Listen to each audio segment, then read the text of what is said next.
Hello, everybody. Welcome. I thank you all for joining today's webinar, Rebooting the Philippine Real Landscape and Spending the Precious Hour with us. My name is Molly Huang, Production Director of Leader Associates and your host today. Joining me here today are two distinguished while humble Philippine policymakers who are keen to share the latest regulatory progress and listen to the industry opinions.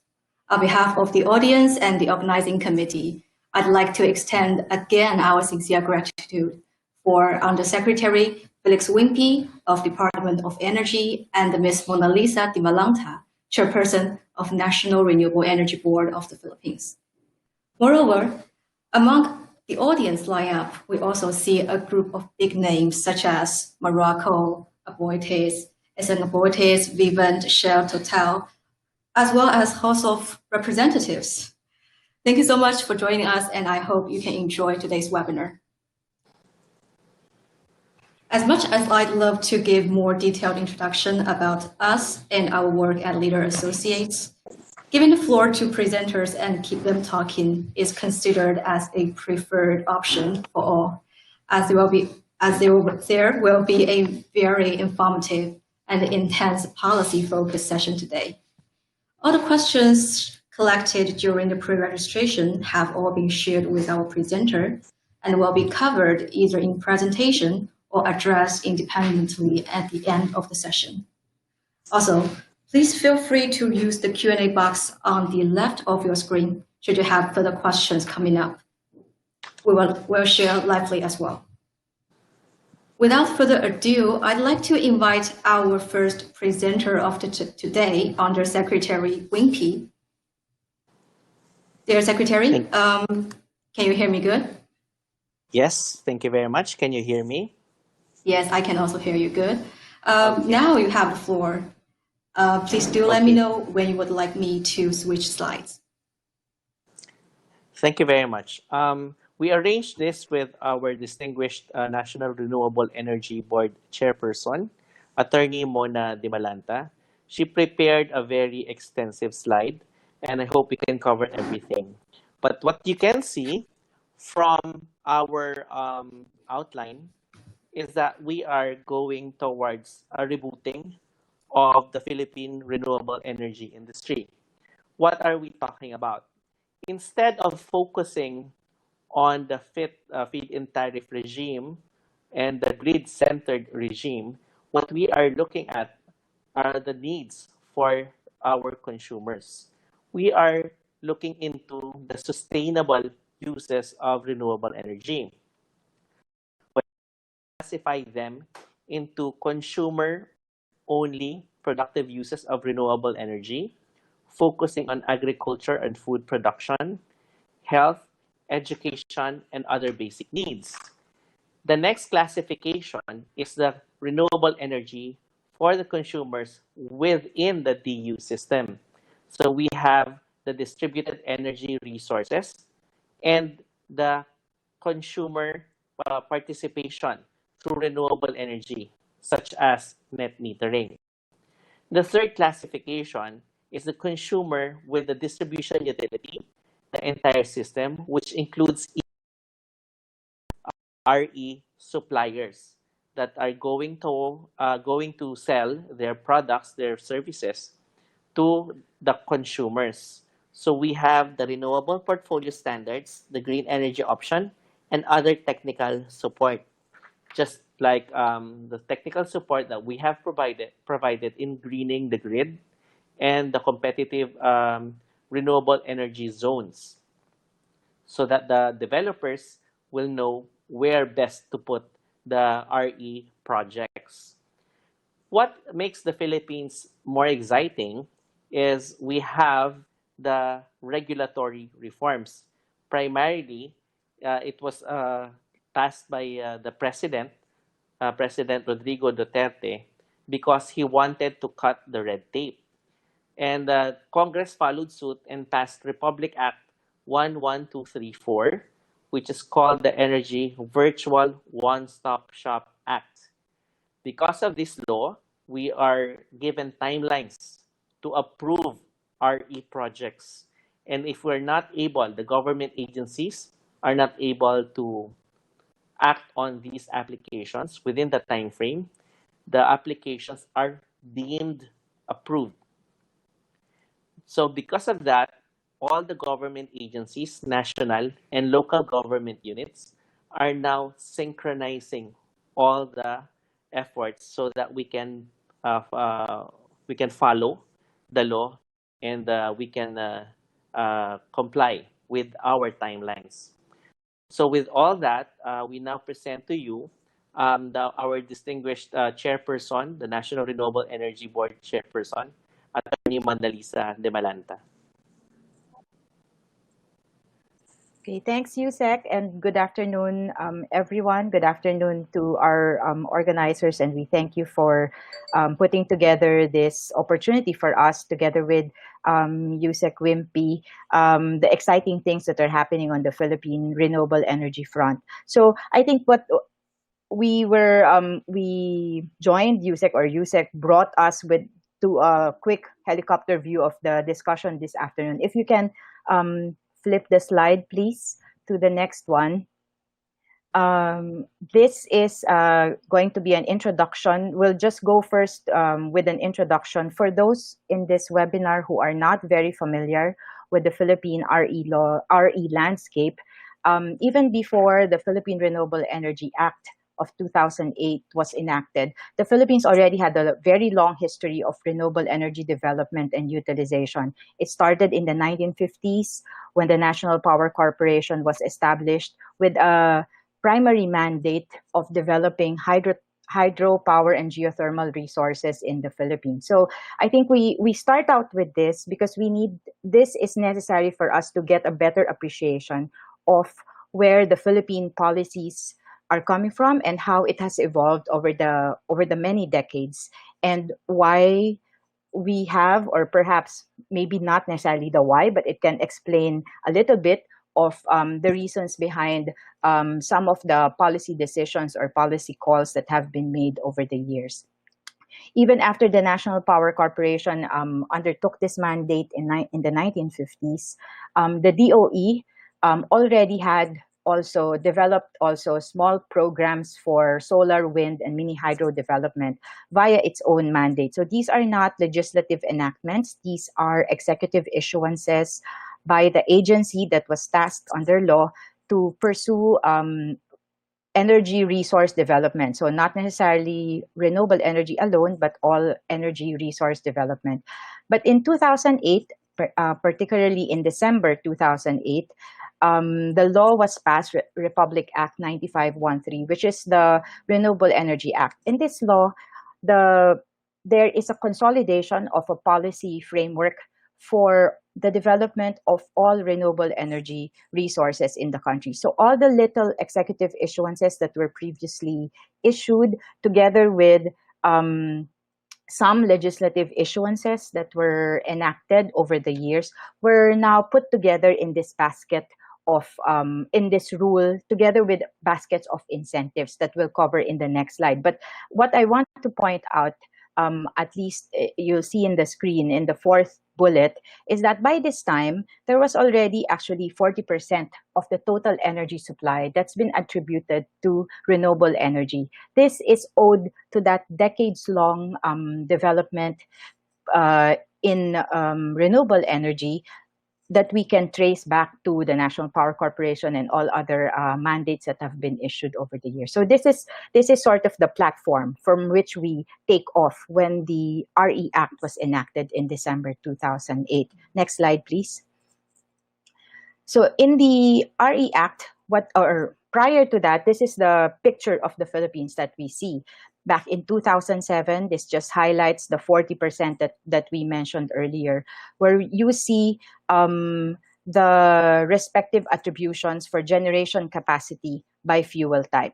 I just want you to get an appreciation of this, because this is sort of where we start off from our review. When we review the National Renewable Energy Program, and as Yusek Wimpy had said, why we are calling this a reboot of the RE program in the Philippines. Next slide, please. So what did the Renewable Energy Act have? What does it have to offer?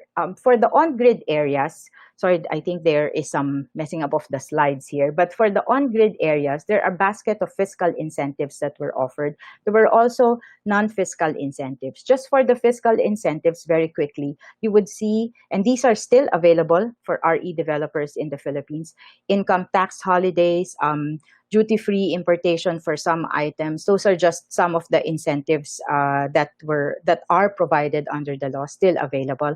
But let me focus on the non-fiscal incentives. There are key programs, 4 key programs that were provided under the law, setting up the Renewable Portfolio Standard, the FIT system, which I think would be more familiar to most of our participants here in this webinar, the net metering program, and the green energy option. These 4 programs, I think, as mentioned already by Yusek Wimpy, were all provided to create this market for renewable energy in the Philippines. Take note that, as I already mentioned to you, there are decades practice of or decades long history of renewable energy, but there is still this market creating programs that were provided under the laws to boost renewable energy share in the Philippines.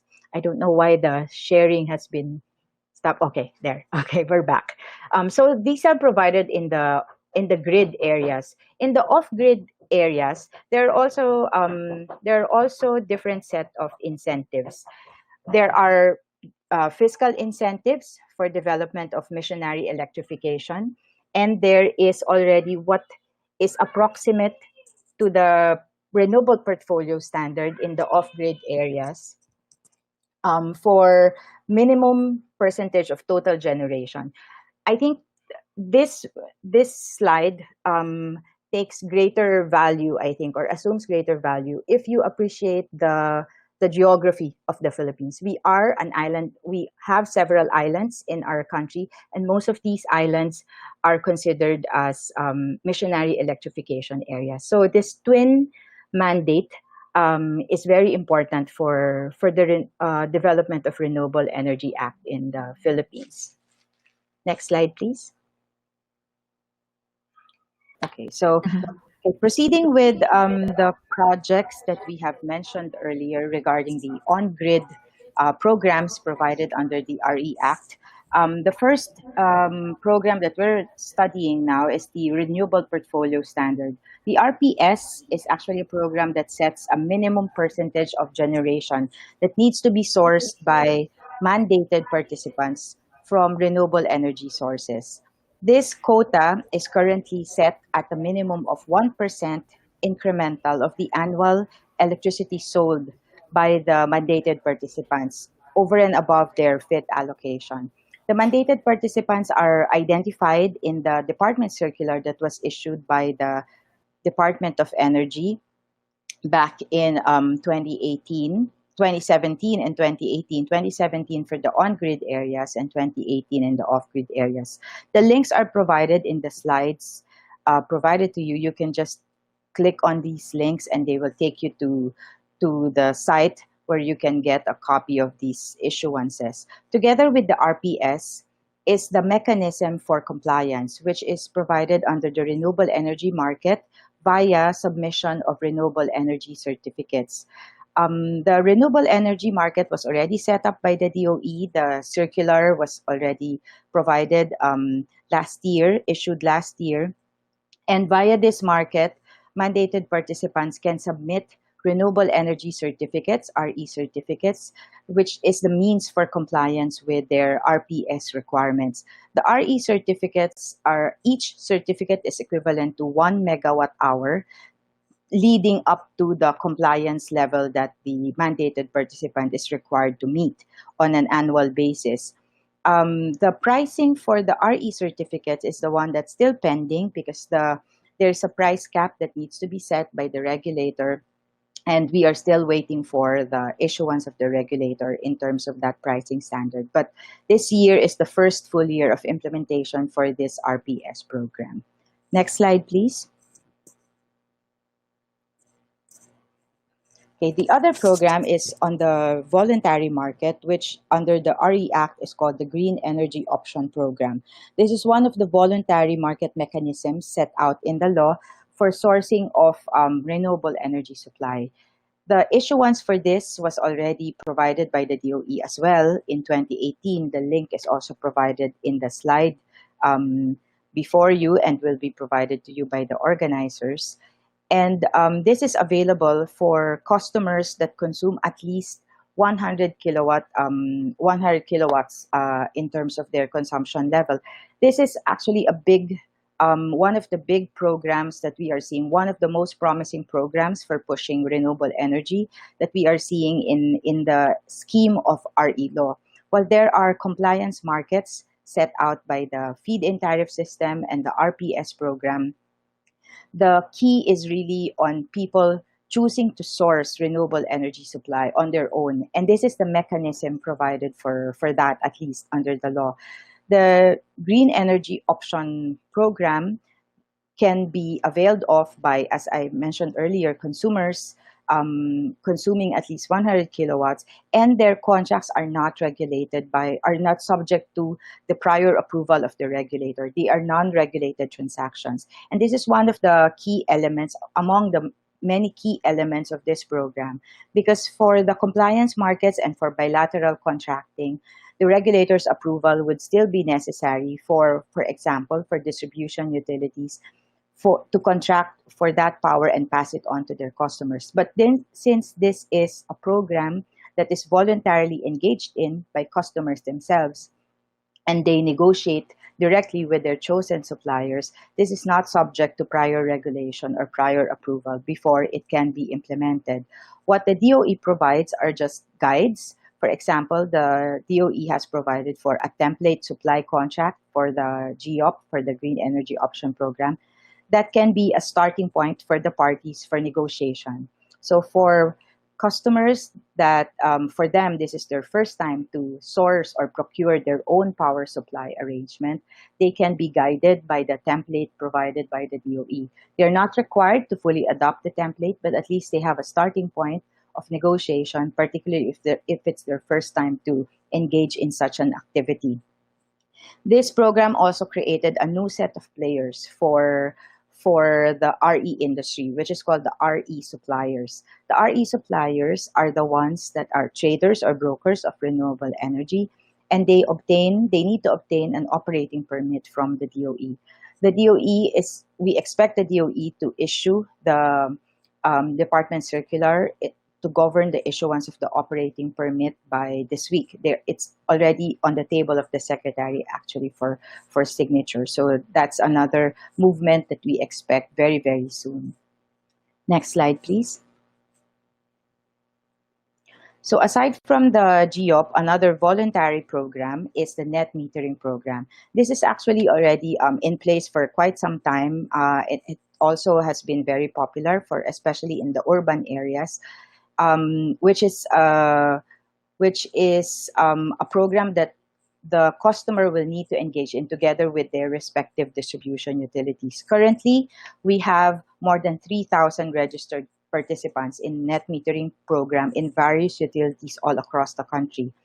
The pricing and recovery scheme for this program is regulated by the ERC. So the ERC is the one that sets out how the customers will actually benefit from, or up to what extent, how much they can benefit from the net metering program for their respective utilities.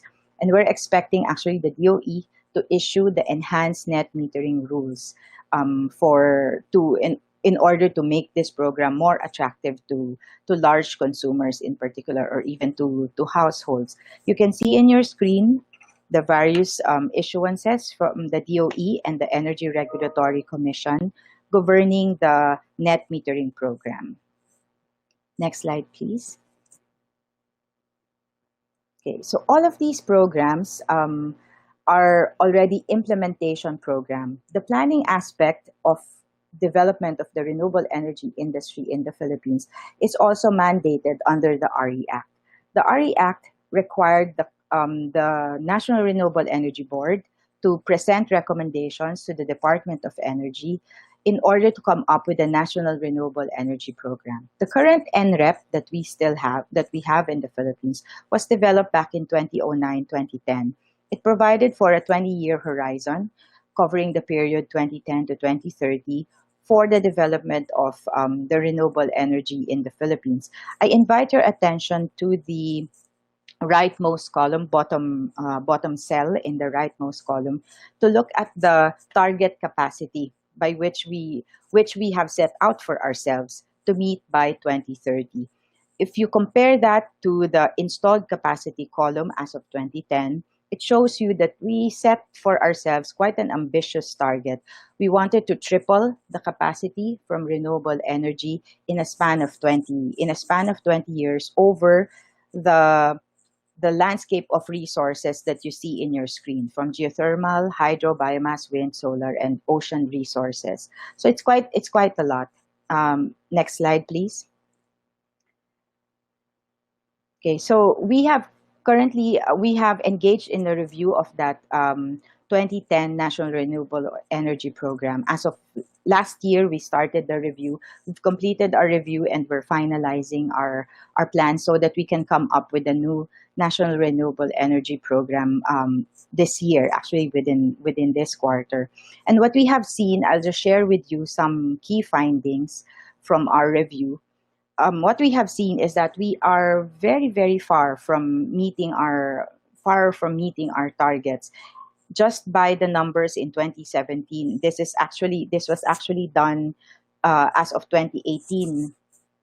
That's why the data is as of 2017. But I think the trend has continued all the way to 2019. We are really away from our targets. But what I want you to notice in this table are the data from starting from 2014 to 2017, because that's key in terms of the learnings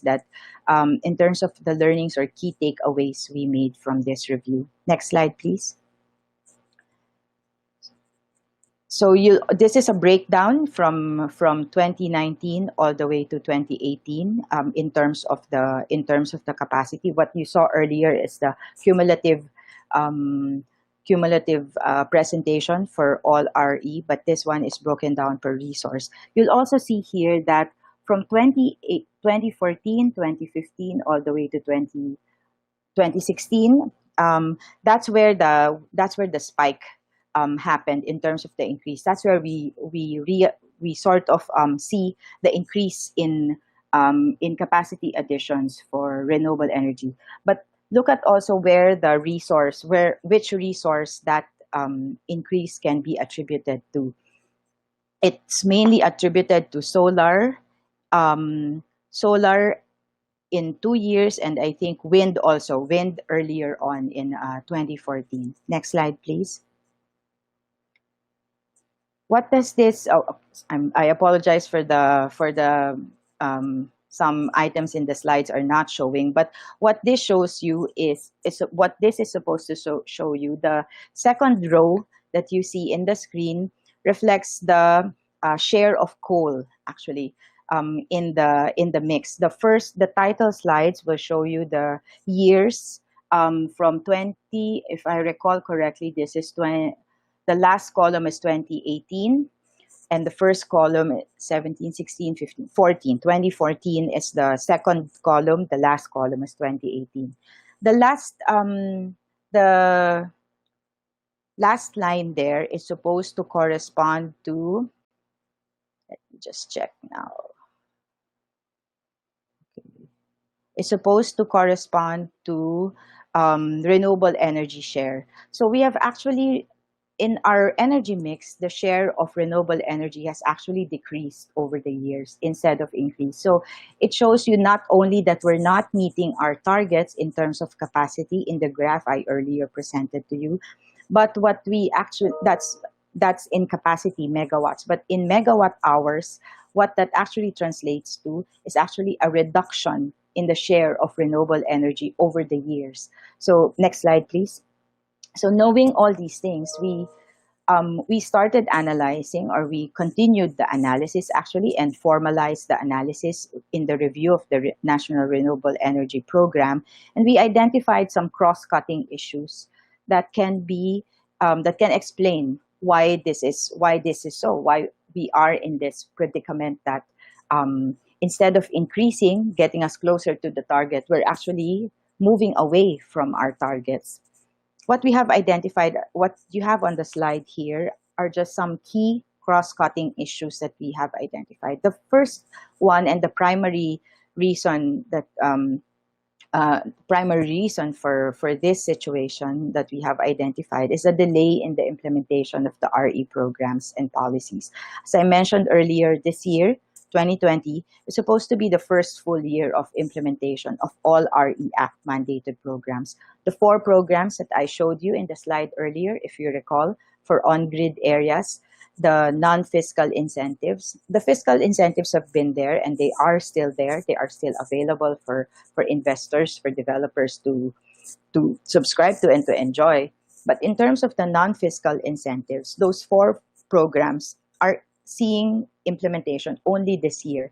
So from 2019, 2018, December 2008, when the act was passed, all the way to fast forward to 2020. It's only today that we're seeing the dynamics of all these programs coming into play. So that's quite a long time, a very long gestation period. And in the tables I showed you earlier, in the review of the program, you'll see the spike. That's why I mentioned to you earlier the spikes. The spikes correspond to those periods or those years wherein the implementation mechanics for the feed-in tariff system were actually implemented. So you'll see the direct correlation between the policy implementation and how it translates to actual projects coming in. So we could not deny. It's quite clear, and I think it could be also the same in other jurisdictions, but I think for the Philippines, it's quite it is the very clear takeaway from the review. Aside from the delay in the implementation of the programs, one continuing issue that we have identified as of 2019 when we conducted the review is the issue on the permitting processes. We have various permits required for development of RE projects, for development of energy projects in general, but I think the issue becomes more pronounced in the development of renewable energy projects. I'll talk about that more later. But this is in terms of the delay in issuing permits, but also in the process required, because some permits are sequential, such that you cannot get one until you're issued. You cannot get issued permit B, for example, if you have not obtained permit A. So while developers may want to pursue permits in parallel, it cannot be because of certain requirements or certain regulations. One other issue, and I think this one is quite common in development of RE projects across jurisdictions, is the issue on land acquisition or site acquisition and system-related issues like availability of the transmission infrastructure to accommodate the project or for the project to connect to. That is also pronounced in the Philippines because of what we are. We are composed of several islands, and most of the islands are not interconnected. So while in the large islands like Luzon, Visayas, and Mindanao, there is an infrastructure, there is a clear transmission infrastructure, developed transmission infrastructure in most of these areas. It is not true for all the other islands. And even within Luzon, for example, or Visayas, let me point out Visayas, even within Visayas, for example, there are already transmission constraints and necessary upgrades that are required for RE projects to come in. There's also this issue on availability of financing.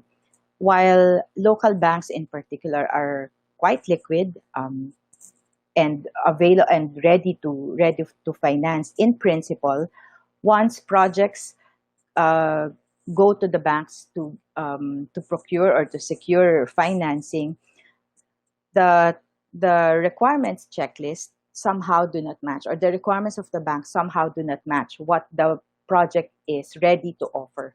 For example, local banks or banks in general would be more familiar with financing the traditional sources or conventional sources of power plants that are fueled by conventional sources like coal or oil.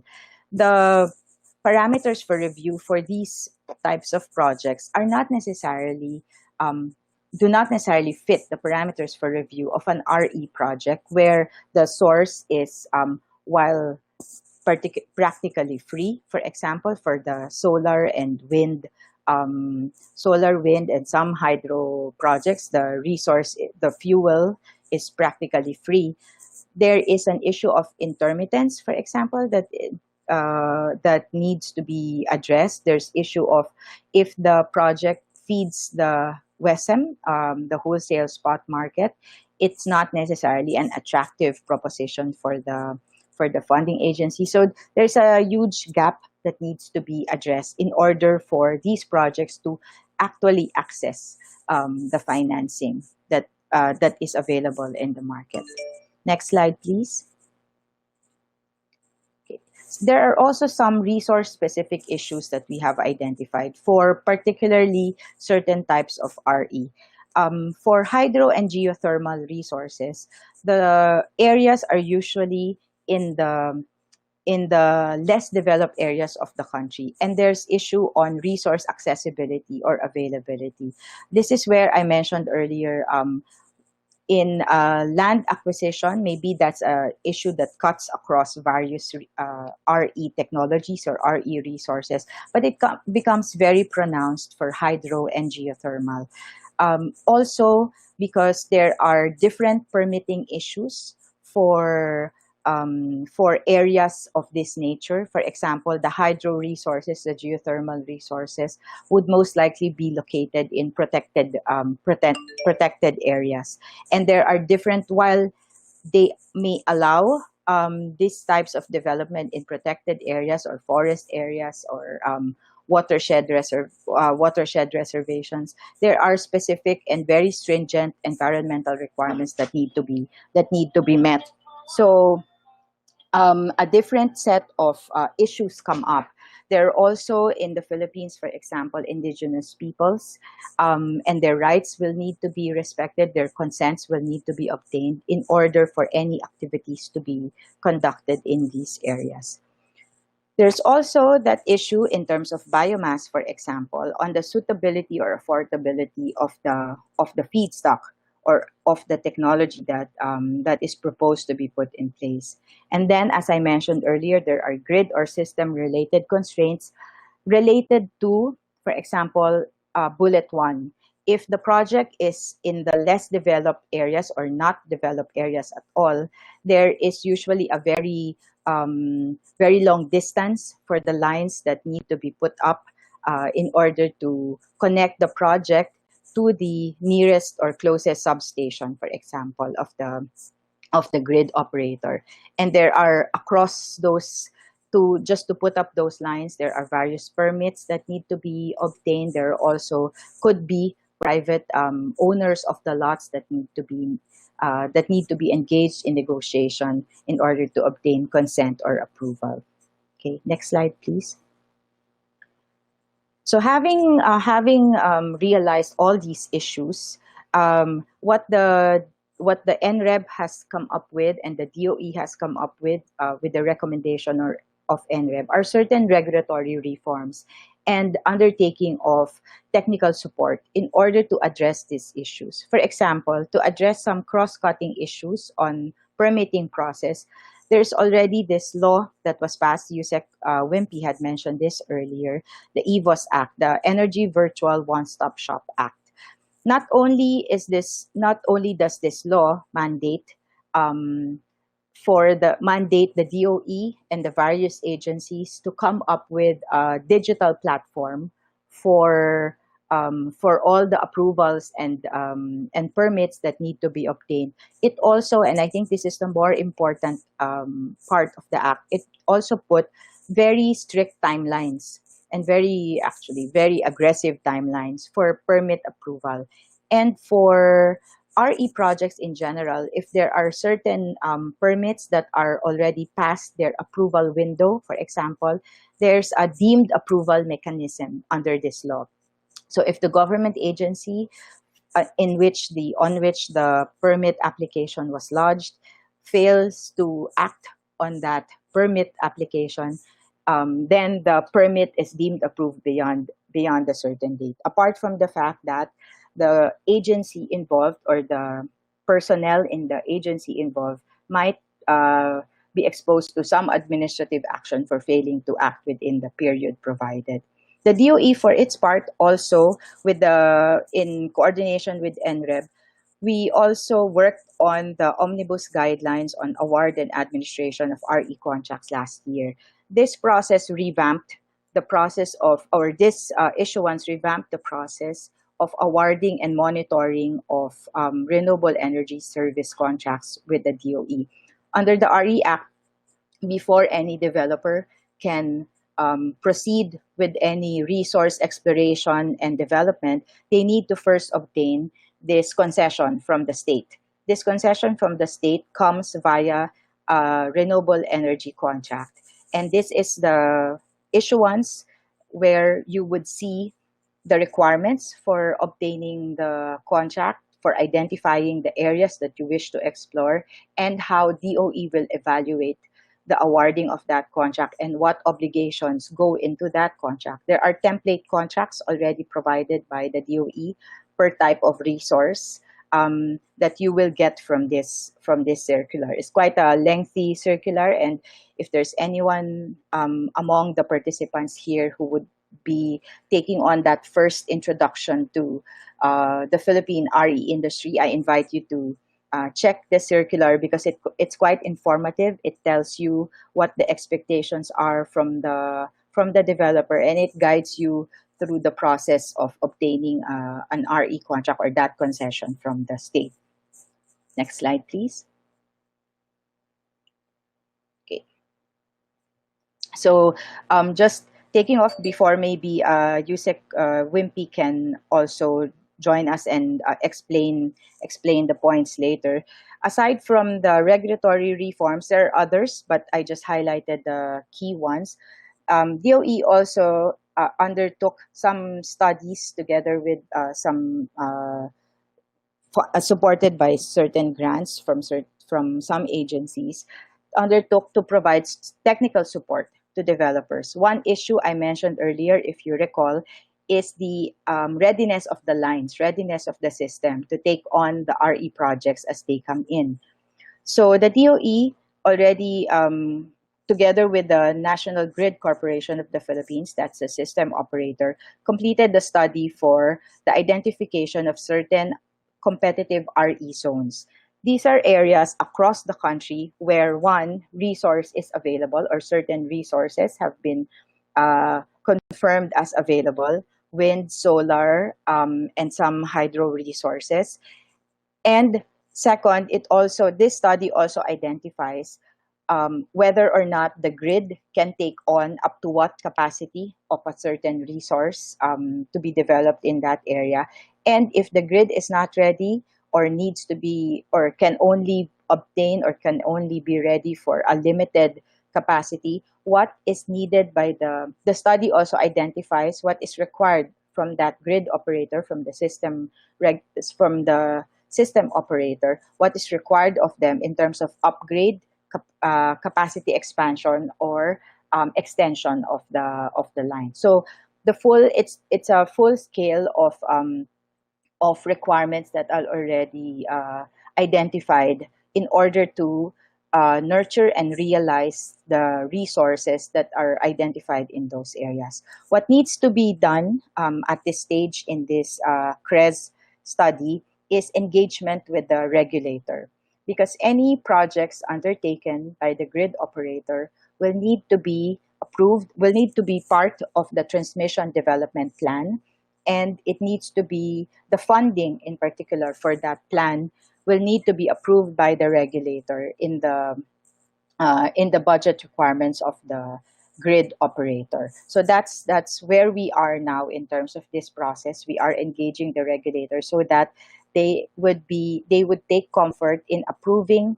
the budget requirements, even if the projects are the RE projects are not yet there, which is quite new for I guess quite new for the regulator. But we are confident that the regulator is very open and partnering with the developers, the development sector, the developer sector in enabling all these projects to be realized. The other technical support that the DOE had obtained is in relation to the enhanced net metering rules. You recall earlier I mentioned that one of the programs that the RE Act mandates is the net metering program. But the DOE, 10 years after the RE Act, is now enhancing that program in order to also also align with technological developments that have occurred over the years. DOE is proposing a different compensation scheme for net metering, and it's also requiring utilities to identify or to make their own studies in identifying their capacity to host all these net metering opportunities that their customers might identify in their areas. Next slide, please. Okay, so together with that, on the side of the National Renewable Energy Board, we have proposed to the DOE a national RE program reboot. Why do we call it a reboot? Because we think, as I started out this presentation earlier with a brief overview of what the landscape was when the RE Act was enacted back in December 2008. The Philippines was already one of the primary jurisdictions in developing RE resources, but the RE Act was intended to accelerate that development by consolidating all the incentives and all the programs in one legislation. But 10 years down the road, we see that we need to reboot, we need to restart, jumpstart the attractiveness of the program again, especially because we have already seen the direct correlation between policy programs, the intensity of policy programs, and the corresponding intensity, I suppose, of investment in the sector. So we need to reboot it in order to take us back, accelerate us back on track again with our targets. Next slide, please. What does this program now mean to all of us? And I give credit to Yusek Wimpy also in articulating it this way. Not just that it's just a shift in programs or a reboot of the programs, but it's actually a shift in perspective from a grid-centered approach to a consumer-centered use of the RE systems. I think Yusek Wimpy also mentioned earlier when he made the introductions for this presentation is that instead of looking at just the grid and what the grid can take on, we look at what the consumers need and what the consumers actually can give more choices to consumers in terms of RE supply and RE systems. And perhaps if we take it off from that point, from the demand, from the point of view of demand, we enrich this program, we enrich this process and make it more responsive and also more adaptive to the speed by which technology develops in this sector.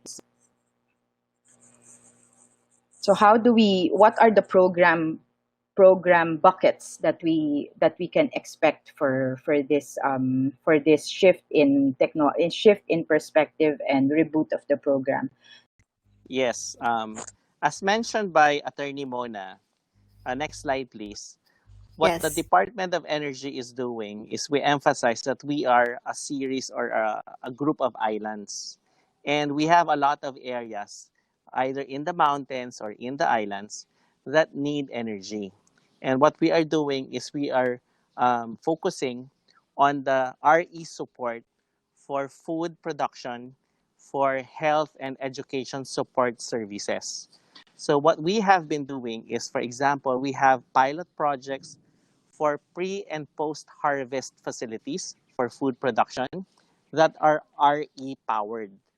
So we are looking at irrigation systems, corn shellers for corn, rice post harvest facilities, and the things like that. We're also coming out with health facilities that are standalone RE, and also educational facilities, audiovisual rooms in areas that do not have electricity. So what we are doing is we are coming up with these projects so that we can showcase to the RE developers and have a synergy with those that are already supplying these facilities for our far-flung folks. Next slide, please.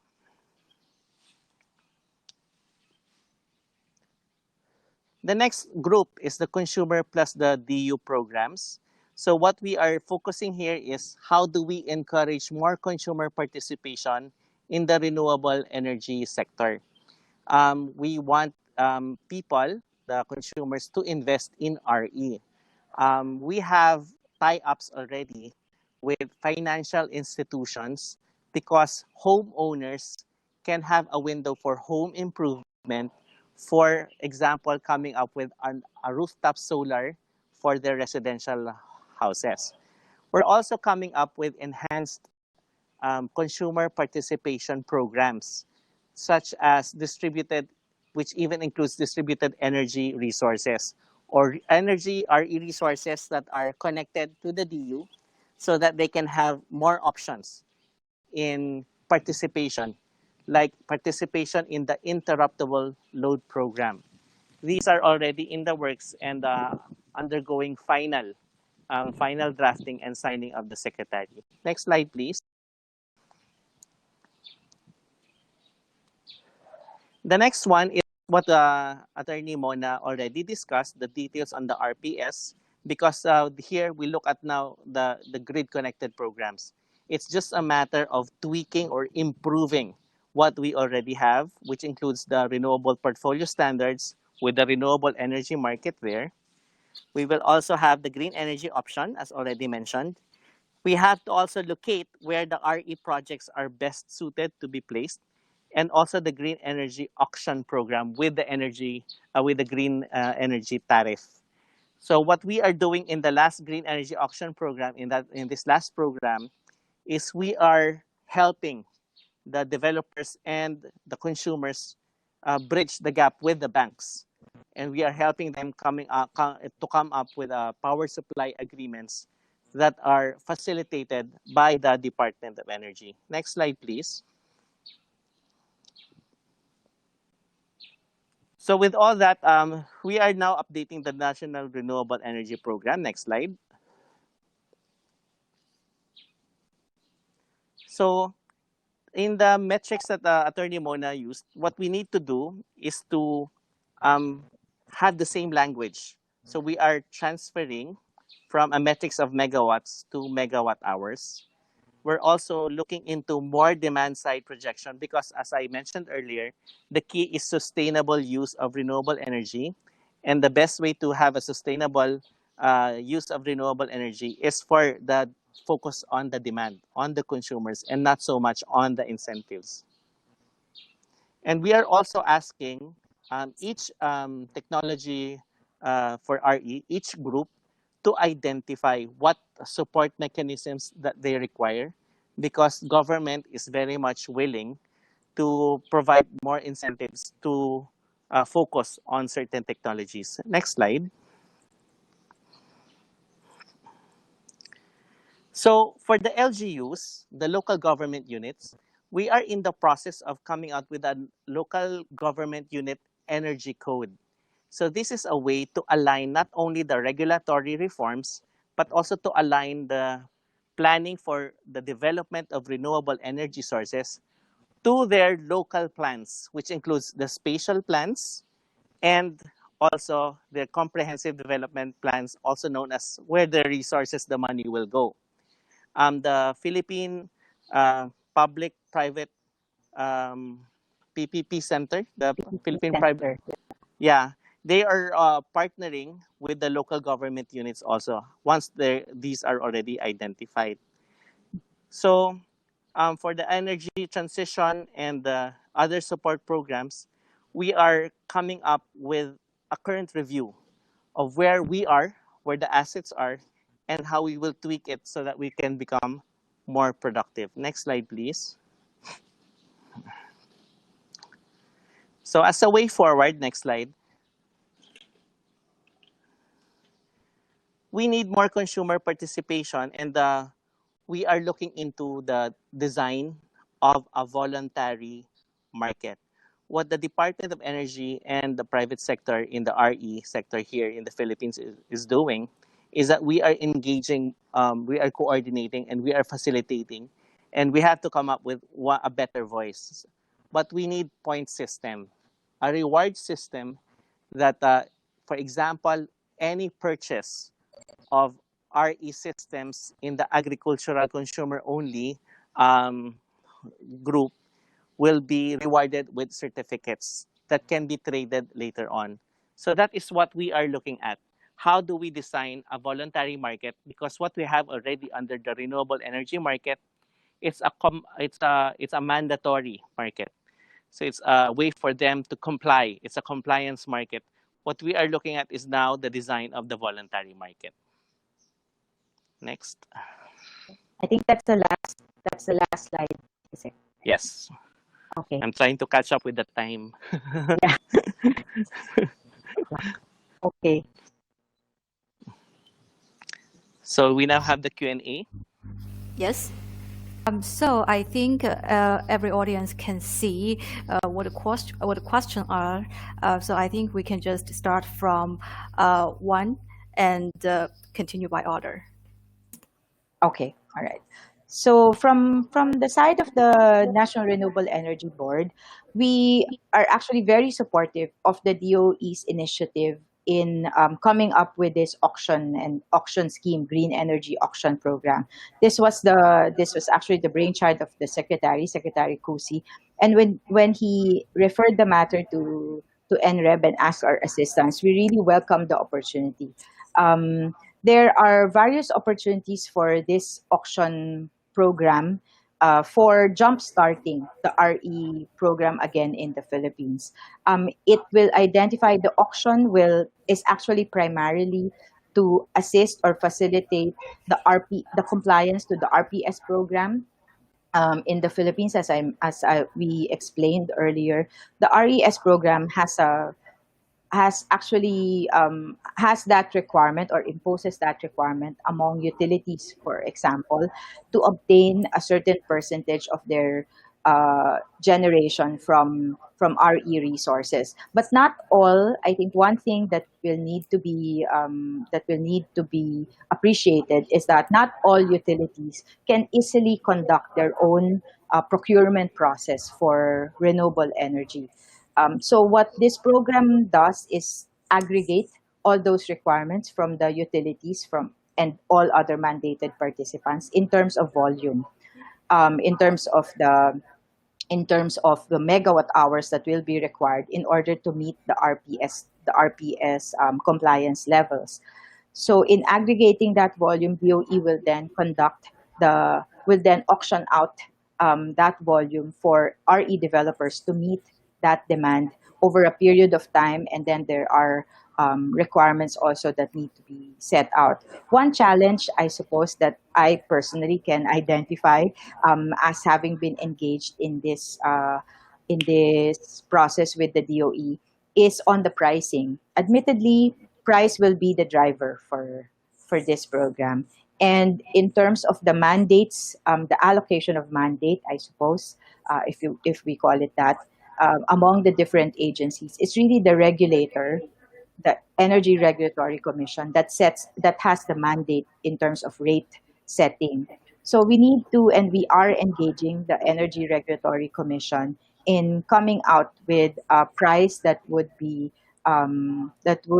attractive enough, but also reasonable, because there's another mandate that needs to be complied with, which is the least cost mandate that will have to be met by distribution utilities in particular. And but we're quite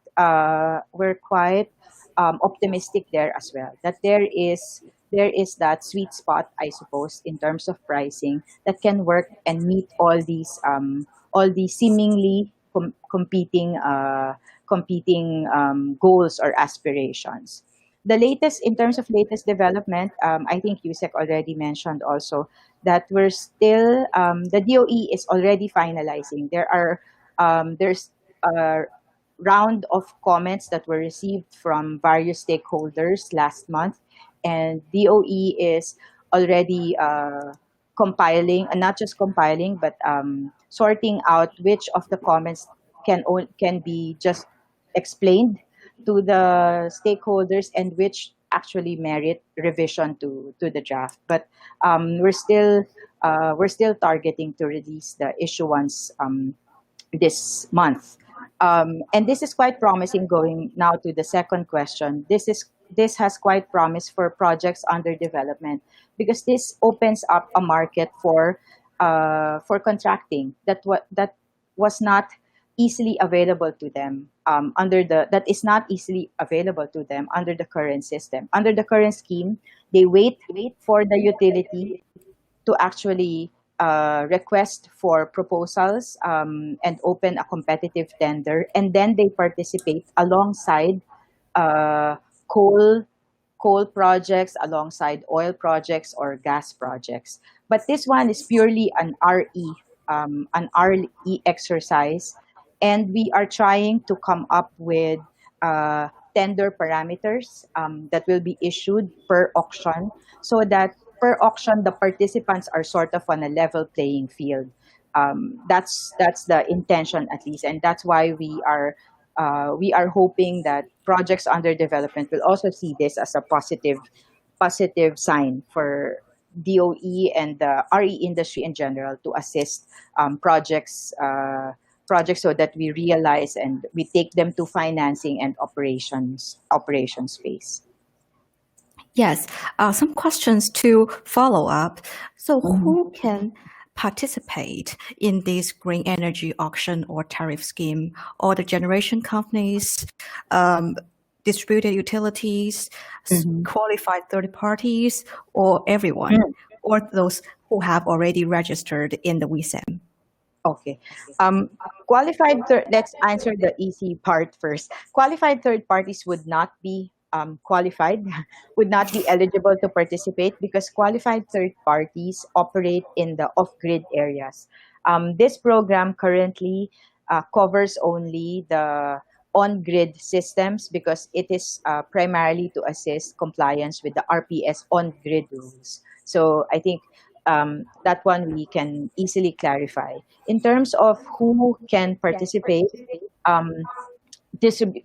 generation companies, RE developers this is actually for them. So they can participate, they can register their participation to each auction, which auction they think would be, they would, for instance, we are thinking the DOE is planning to come up with auction scheme per grid. So if they're located in Luzon, then they participate in the auction for Luzon, and then if they're in Mindanao, they participate in the auction in Mindanao. So they can choose. Distribution utilities, I think Yusek also mentioned this earlier. Utilities are actually, as a rule, required, but they can opt out of the program.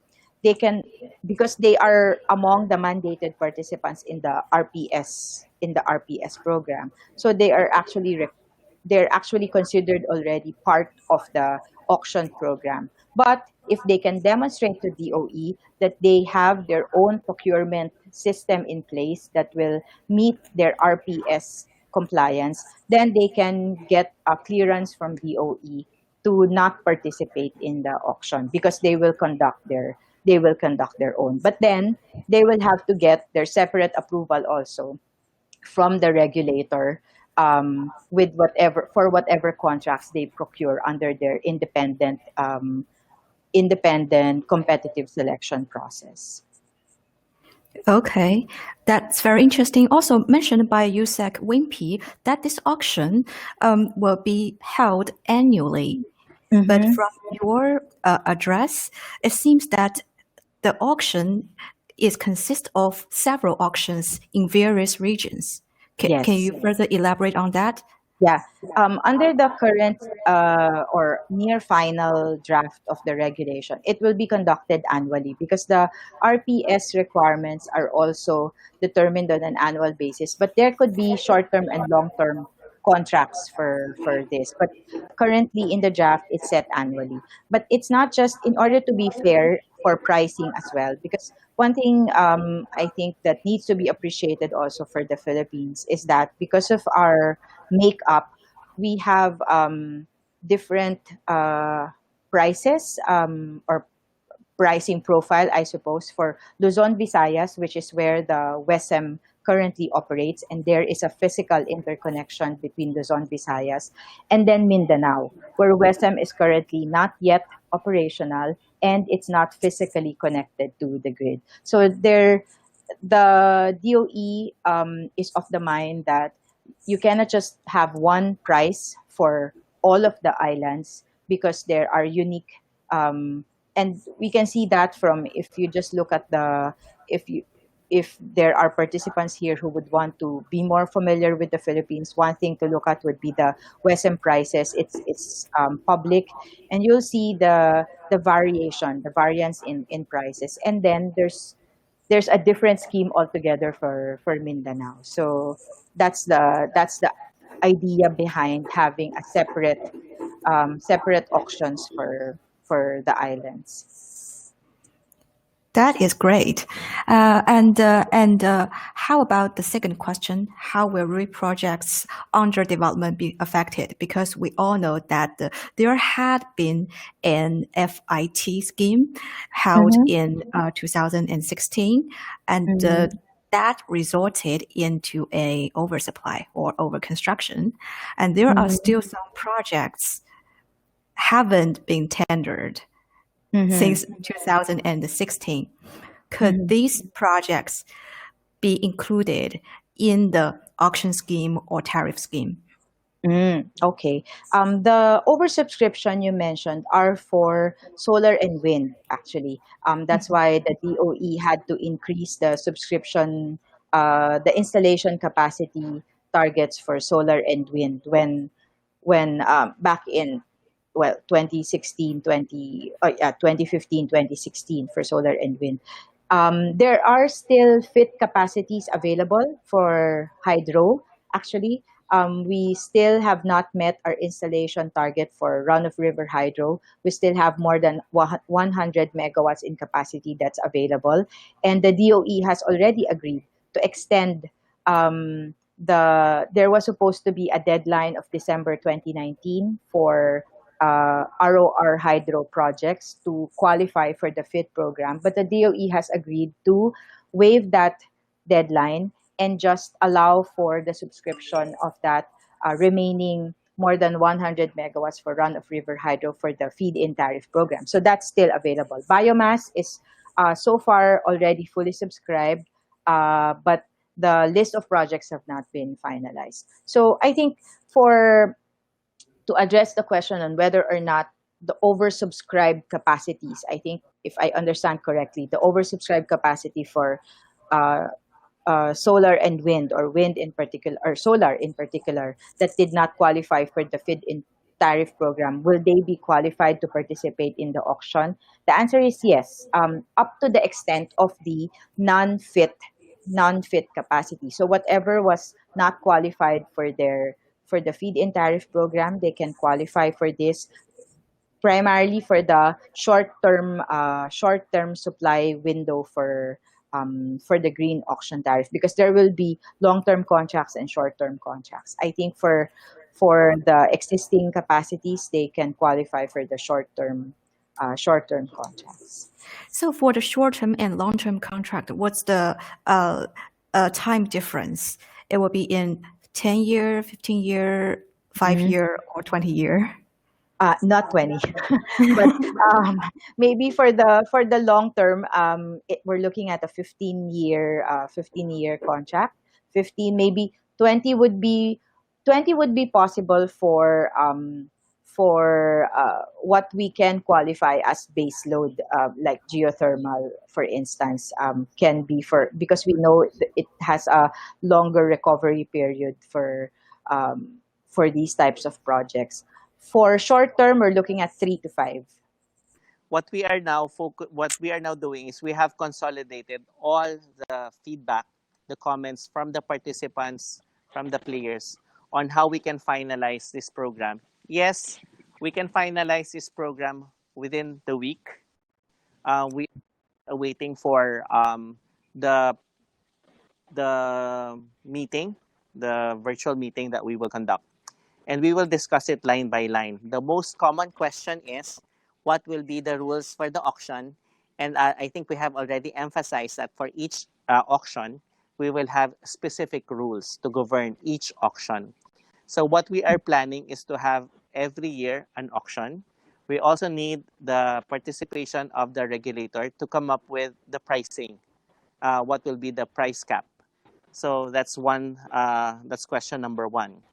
For question number two, how will RE projects under development be affected?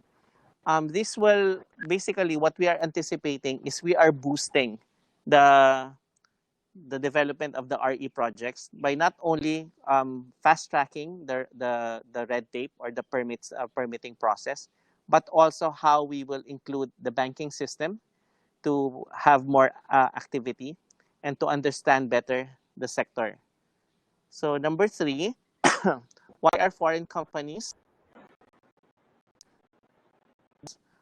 than 40% in offshore wind projects?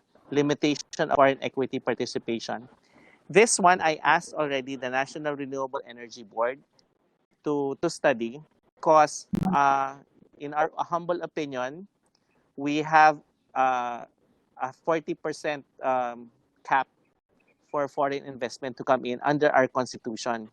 But there are other sectors who say that this cap applies only for depletable or the depleting energy resources in the country, and it does not apply to RE resources. So that is why we are focusing more on having a more unified stand from the National Renewable Energy Board.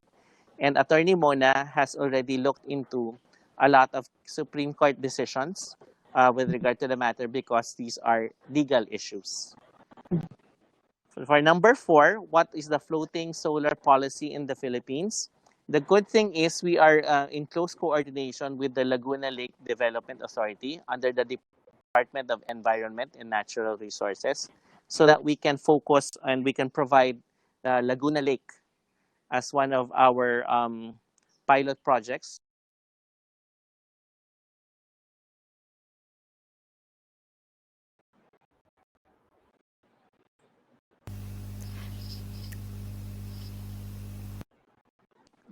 Area. Yeah, Undersecretary Wimpy, I just have you back. So you were talking about there's a landmark or test bed project in Laguna Lake, and after that we lost you. May you start from that part, the Laguna Lake? Yeah, Laguna Lake Development Authority. There's a 700 megawatts minimum available for that area. So they are coming out with policies under the Department of Department of Environment and Natural Resources. They are coming with a policy for the floating solar because this is something new to them. But I discount the fact that there are other developers who have already started with floating solar, which combine projects. So the development of market drivers in solar stand the question so much, so I'll skip that. Encourage more financing opportunities for rooftop solar. as I mentioned before, we have a financial institution here in the Philippines, the Home Development Mutual Fund, also known as Pag-ibig Fund. It's a financing institution that caters to the residents, and they infuse money from the employers also. So it's a 50-50 contribution from the homeowners and the employers. They have a window for home improvement, and we have already other consumers, other homeowners that have availed this window for their rooftop solar. So there's already a opportunity that is already existing. Where to offer various energy storage solutions. You can always apply these energy storage solutions from the Department of Energy. The Department of Energy came out with the battery and energy storage system policy. It's already there in our website. So it just follows basically the requirements for ordinary generating companies or generation projects. Which role do off-grid electrification projects play in the RE program? What is the regulatory scheme for the remote islands? We have the qualified third-party program, and we have the Omnibus off-grid rules that we have already come up with. The off-grid Missionary, the Omnibus Missionary electricity rules. And we have also fast-tracked, or we have come out with a policy that fast-tracks the award of RE systems. So with the EVAS Act, we have specific timelines once the applications come in, and we have to comply. So what they had to do is go to the Department of Energy, and we have an investment promotions office that they can always contact either through email or through cell phones, and we can always work with them virtually. The good thing about the EVOS, the new system that we are developing and we have developed already, is that any applicant, whether they are in Singapore, in China, in America, or in Europe, they can track where their documents are, in what office, because that is part of the Energy Virtual One-Stop Shop Act, and all the rest of the agencies, even the local government units, must comply. So for the remote islands, it's the same thing. It's just that there are a lot of combinations of applications. They can apply for RE systems, which is a separate application, and they can also bid to become qualified third parties or service providers using RE systems in these islands. There's a bidding there that we also have a department circular on, and we can send the links for question number 8. For question number 9, how will COVID pandemic impact short and long-term RE directions? What we are experiencing here, you have to have resiliency. When we talk of resiliency, there's a need to develop more indigenous sources. So it's a good, we are ready of coming up with a rebooted RE program, because we have a lot of data that is available due to the COVID pandemic. Okay? Okay, great. And now let's move to a moment with an REB, and that will be some specific questions addressed to you. Yes. So first one about GEOP. Please kindly address.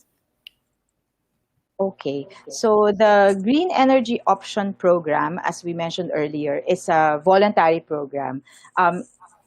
In terms of participants, on the supply side, as I mentioned earlier, it creates this new set of participants called the RE suppliers. They will need to obtain operating permits from the DOE, but they are essentially traders, brokers of renewable energy. That's on the supply side. On the demand side, customers that consume at least 100 kilowatts can participate already and directly contract with RE suppliers for their own RE volumes. Pricing, it's left to the parties. As I mentioned earlier, contracts entered into under the Green Energy Option Program is not regulated, not pre-approved by the Energy Regulatory Commission. So pricing can be left to the parties. What we also hope to do with having a green energy auction program in relation to the earlier discussion is all the green energy, all the tariffs that are approved under the green energy auction program that will be resulting from the auction will be made public. So hopefully, it's also a way of sending signals on the pricing for green energy in the market. But for the contract itself under GEOP, it's not subject to any approval. It's for the parties to determine.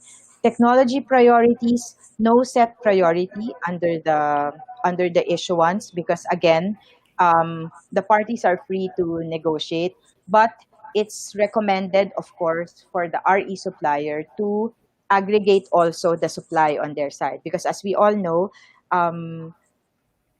there is that intermittent issue on most REs. But if the RE supplier can also do their own aggregation of sourcing, like if they can bundle in a package supply from geothermal, from solar, and from wind, then hopefully they can, and from biomass, then hopefully they can meet 100% requirement from of the customer. Operational timeline. I'm not too sure what this would refer to. Or is it when the program will start? If this refers to, Yes, yes, it refers to when the program will start. yes, this year, this year. Yes, and can I understand that the GEOP program is a customer-centered program to Yes. encourage especially the CNI sector's procurement Mhm. for renewable energy? Correct, correct. And we're planning a campaign for the GEOP. Actually, I just proposed to the DOE campaign plan for GEOP so that we can target also the economic zones in the area, the commercial establishments, the residential sector that can aggregate their demand also. So we're looking forward to that within the first half of the year. So for the GEOP program or for the campaign? For the campaign, but the GOP is actually already in place. But we're waiting for the DOE to issue the circular that will give us the requirements for the operating permit. If you recall, I mentioned the operating permit for the RE suppliers. Um, they that's up for signing. That's on the table of the secretary. So hopefully he signs it by today or tomorrow, so that they can issue and people can start applying. Actually, people have applied for permits, but um, it's not yet formalized because the issuance is not yet public. Well understood. And let's move on to the second question about RPS and the voluntary market. What's the Okay, difference from WESM? Okay, the WESM is our system in the Philippines where we operate under a gross pool system. So all generators have to offer their available capacities to this market, and it's central dispatching by the market operator is the one that gives the instructions to the system operator to dispatch certain plants at every interval um, according to the pricing that's cleared in the market. The RPS, on the other hand, is not a dispatch mechanism or a dispatch platform. The RPS is a compliance platform whereby not power is traded, not it's not power that's traded in RPS, but it's a registration system for RECs, for the RE certificates. That's the compliance tool of the mandated participants to show that they have met their minimum 1% RPS requirement for RE for RE supply. It's so that's WESM. WESM is a market for power for dispatching of for dispatching of power together with the MO and the SO. RPS is just to show what was actual, uh, what was actually procured by the mandated participants in terms of RE. So it looks at RE alone. WESM does not distinguish whether the electrons come from RE or from non-RE. But RPS counts only what comes from the renewable energy resources. The voluntary market is different again because it's really a contracting market where want people can trade or can buy renewable energy under contract directly with their chosen RE suppliers. Yes, There's a second, sorry, there's a second part to the question: how to ensure the interest of DUs. I think the interest of DUs, if DUs are the distribution utilities in the Philippines, the interest of distribution utilities is really to, I think what their franchise would require and what the law requires of them is to ensure that they have supply for their customers, and that for their captive customers, what we call in the Philippines the captive customers, those that cannot contract directly with their suppliers, that they provide least cost, that they provide supply to their captive customers in the least cost manner. All these programs,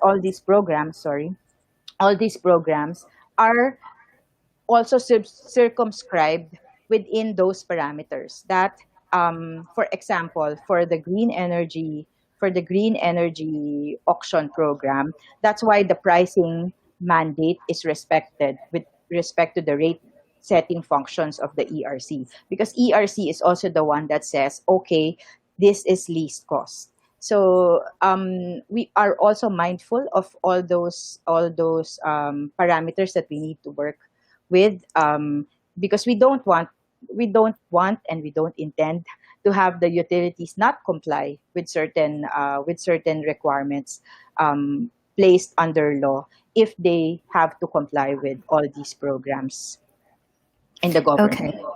Yes, and are the DU be able to choose its preferred renewable sources based on its assessment of its demand profile? They can if they do their own procurement, but under the Green Energy Auction Program, they cannot.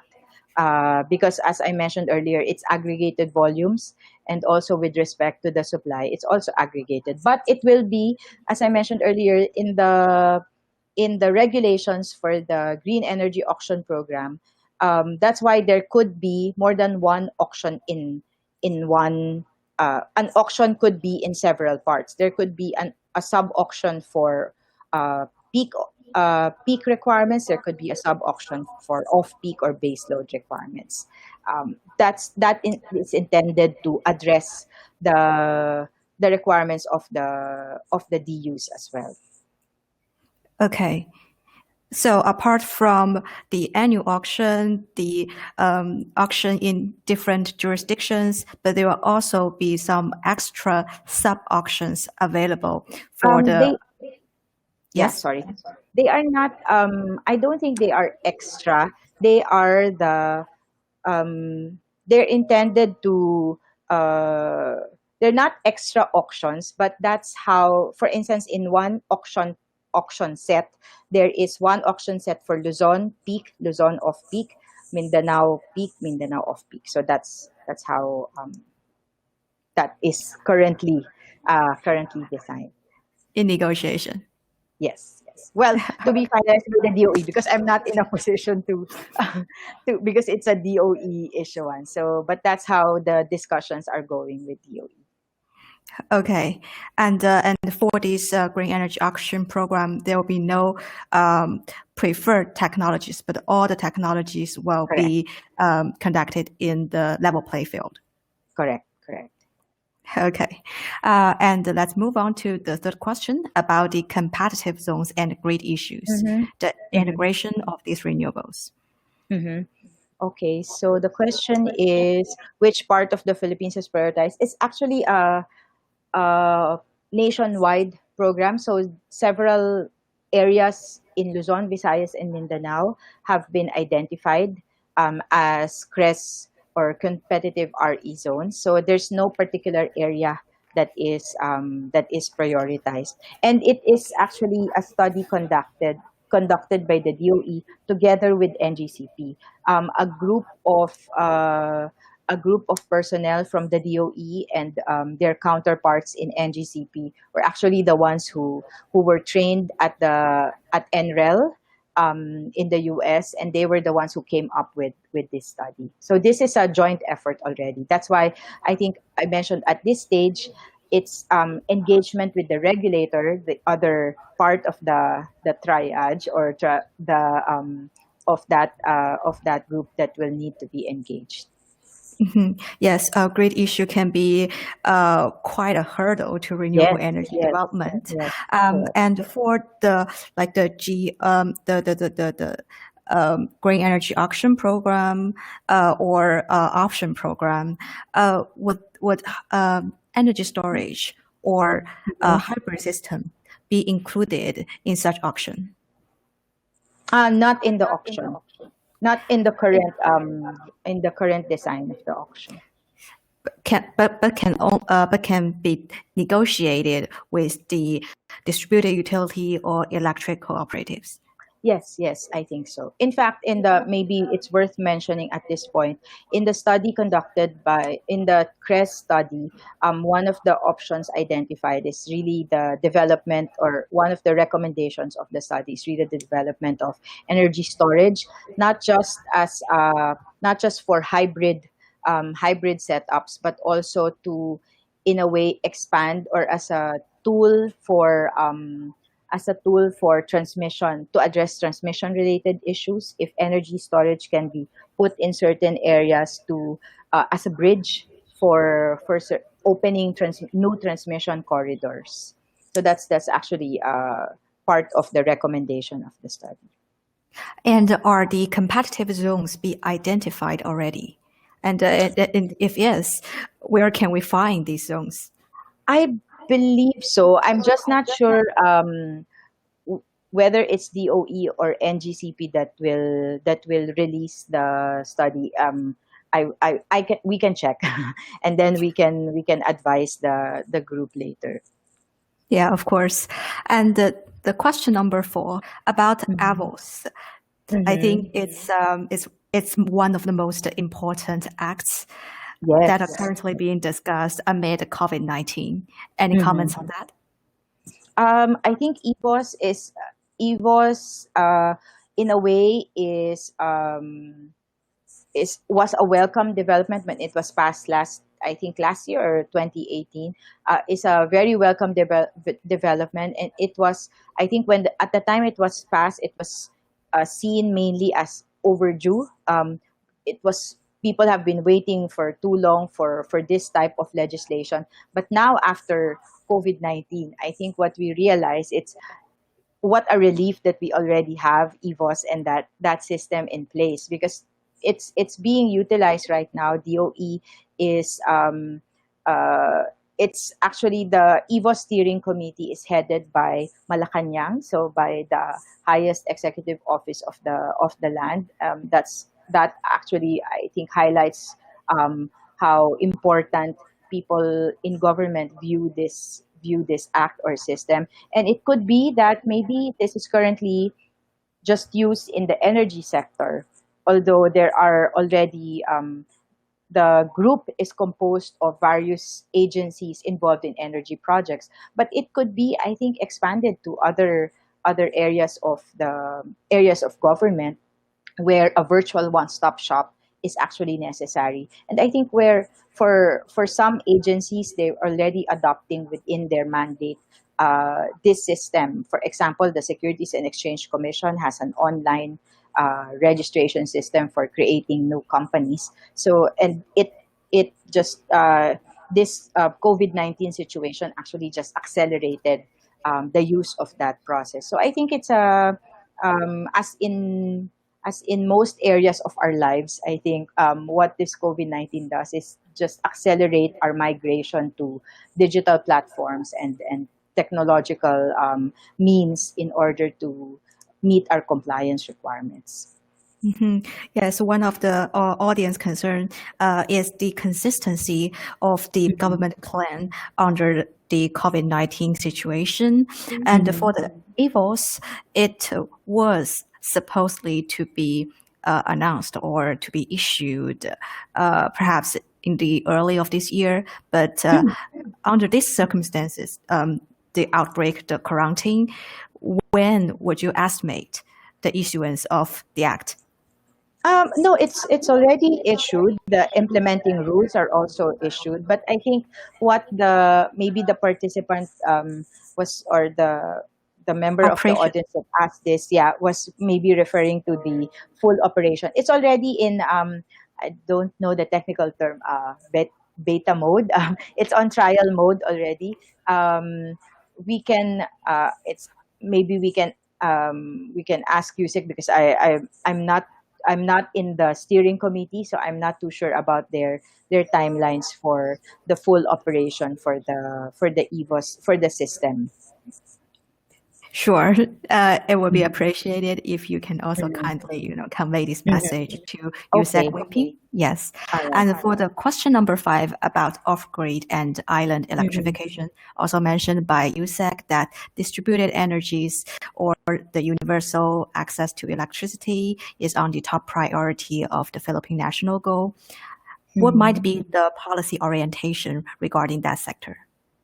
There are, I think, for the off-grid areas, there are parallel efforts both from the DOE, from the National Power Corporation. The National Power Corporation, I think for most of the participants, they're familiar with the National Power Corporation as the primary energy agency, or energy GOCC corporation in the Philippines. But after the EPIRA, after the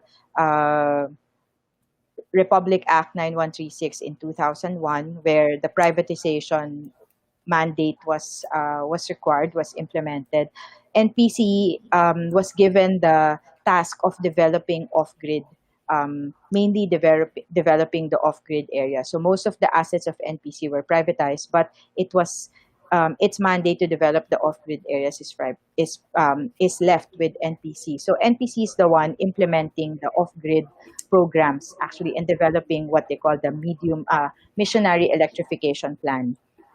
So, and then also, as I mentioned, parallel efforts from DOE, NPC, and also legislative, because there are also measures from particularly the Senate to develop a microgrid bill, or to pass a microgrid law in the Philippines. So those are meant also to develop the off-grid areas. In terms of the process, what the DOE currently have is still the process for appointment of or awarding of areas to qualified third parties. I think USEC mentioned this also.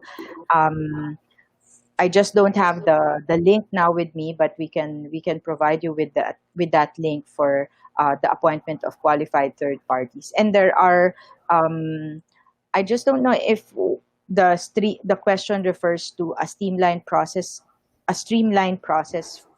for appointment of QTP. So I think it's not only a streamlined process for QTP, but also for the whole project's permitting. Okay. If it's for the whole the EVOS is actually covering not just the on-grid areas, but also the off-grid areas. So it's available if these are developers interested in putting up projects in the off-grid areas. They're also part of they can submit their processes also as part of EVOS, because it covers both types of areas in the Philippines. And I really invite, this is on NREB, this is one thing that we would focus on this year, is to work on the off-grid areas. As I think Yusek mentioned earlier, it's part of the consumer-only programs. We need to focus on the application uses of renewable energy, direct uses for agriculture sector and agriculture sector in particular, because this is, I think, where the promise lies for the off-grid areas. We have had our QTP program, for example, since 2000, shortly after 2001, when the EPIRA was passed.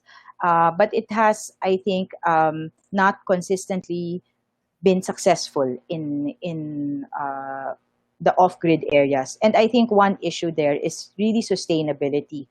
While we put up power projects in these areas, the ability of the residents in the area, of the occupants in the area, to actually pay for that electricity has has not been given attention to, I think, in terms of developing. So I think an integrated power and power and livelihood project is the one that's needed for the off-grid areas, in order to really make make the area, not just the projects, viable. So and this is where the non-power uses of RE would be very relevant.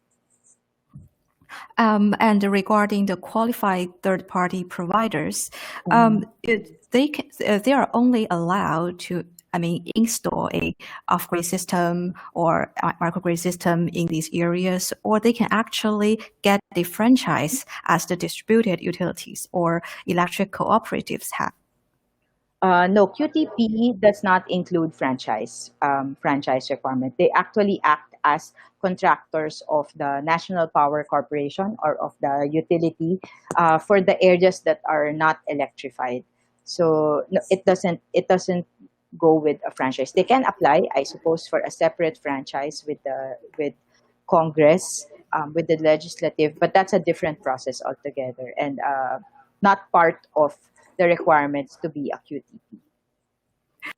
This is crystal clear. Thank you so much for the explanation. And now we have the last questions here about investment and finance, availability of finance in case of foreign ownership restriction. If the question is will financing be available? Yes, because we have seen projects in the Philippines that have foreign investors successfully financed and are currently operating. And I think it's good that we have foreign financing, but it's also good, and I think we're quite proud in the Philippines that we have local financing available for these types of projects, in spite of the foreign ownership restrictions. I think the question implies that if the Philippine government can really open up the foreign ownership content or requirements, it will help address a larger amount of financing issues. Okay, so it's more of a comment, I suppose, that Yes. yes, we agree. We agree that there will of course be more financing. I think it follows that if the foreign ownership limitations are relaxed or are not there anymore, then we also open up.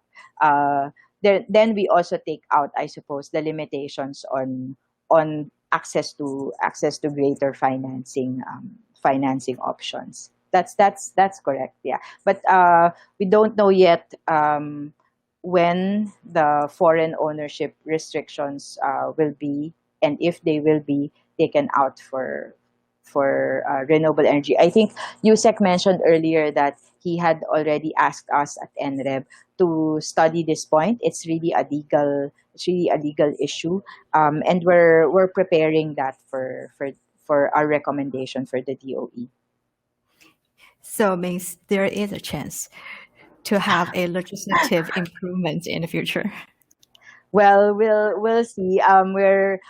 Well, for example, in biomass, I think last year the DOE had already clarified the rules on biomass, that biomass is not subject to the nationality restriction, to the 60/40 requirement. That's part of the Omnibus the Omnibus guidelines that we mentioned earlier. So at least for biomass, that's already clear. So we are studying the legal basis that can also support easing up of restrictions if there will be easing up of restrictions for the other types of technologies. Great. I think we are done with all the questions raised, and thank you so much for your time and the kind address. Just take one last minute to do a short advertisement. At Leader Associates, we are going to host an offline annual gathering in Manila, the Philippines, in Okata, specifically on November the 23rd to 25th. Different from like online sessions, the ASEAN EW will be a specific business and project-oriented platform for partnership formation and technology exchange. And there will be no internet break-in during the offline platform. So please feel free to reach out should you have further ideas. You are most welcomed. And thank you so much for joining us. Have a great day to you. Okay.